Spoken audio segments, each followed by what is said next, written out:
Basically what we're doing is we're training combat camera personnel to be able to go down range and meet all the requirements that special forces or conventional forces need from a combat camera person that they've requested. We used to do two separate evolutions. We had Quick Shot, which was a imagery only exercise in an expeditionary setting. We used to do that in Camp Pendleton.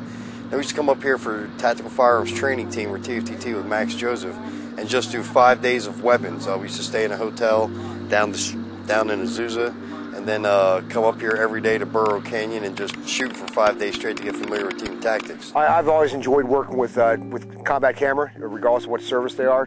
Our longest relationship has been with Navy combat camera, but they all seem to be pretty much of the same cut of cloth as far as high-level motivation, higher than average intelligence for the most part, and the willingness to follow orders and maintain weapons discipline when we're downrange.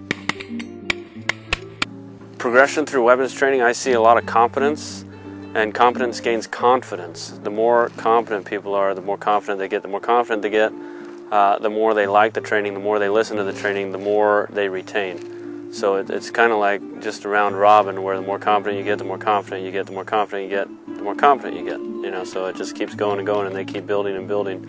I've seen a lot of progress here, especially from guys like Seaman Balassi, who have had zero weapons training up until this point, and now they're one of the top students, and they're just rocking and rolling because they like it so much, and their confidence level is rising significantly daily.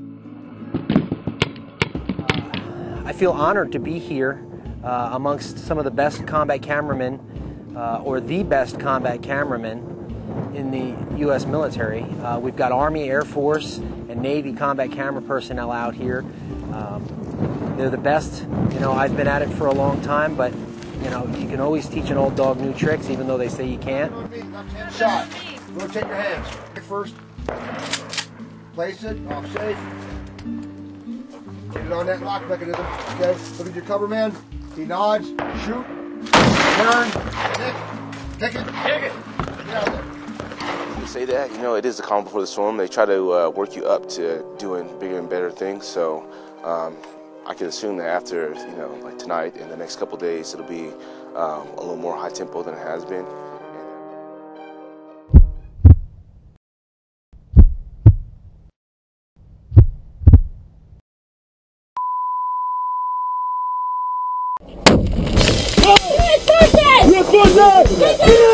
Hey, get back! Hey, get back! Get back here! Get back!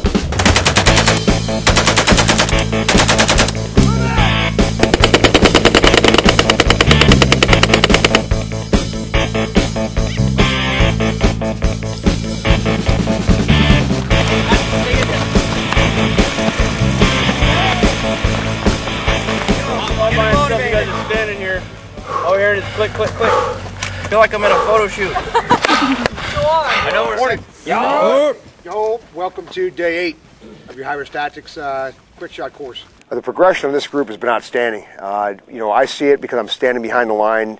Maybe the students don't notice as much as I do, because they're kind of wrapped up in their own thought processes. But just from me watching the line, I'm seeing a great level of increase of confidence with their weapon systems, and also just verbal communication and relying on their partners on the left and right of them to fill their sectors and cover any gaps when they're doing close quarter battle.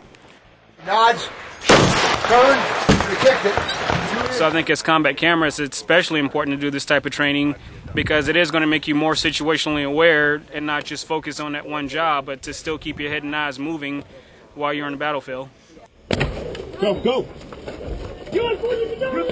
Motivation is key, and intensity and tenacity. You know, you're about to learn how to deal with stress and how you can operate while on little bit sleep, physical fatigue, mental faculties declining.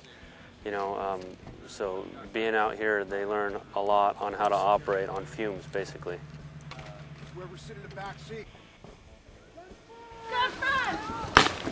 You know, the main point of Quick Shot remains learning how to operate in a tactical environment and get your product done. It's to unlearn, maybe not bad habits, but slow habits, but one of the main points is to learn a proper workflow so you can be safe when you're outside the fob, and when you get back, be able to get all the demands that are put on you. You have releasable imagery. hands. Show me your hands. Give a slap. Hands up. Go Hands up, U.S. forces. Get over there. Hands up, hands up. What's that? Hands up. Get down on the ground.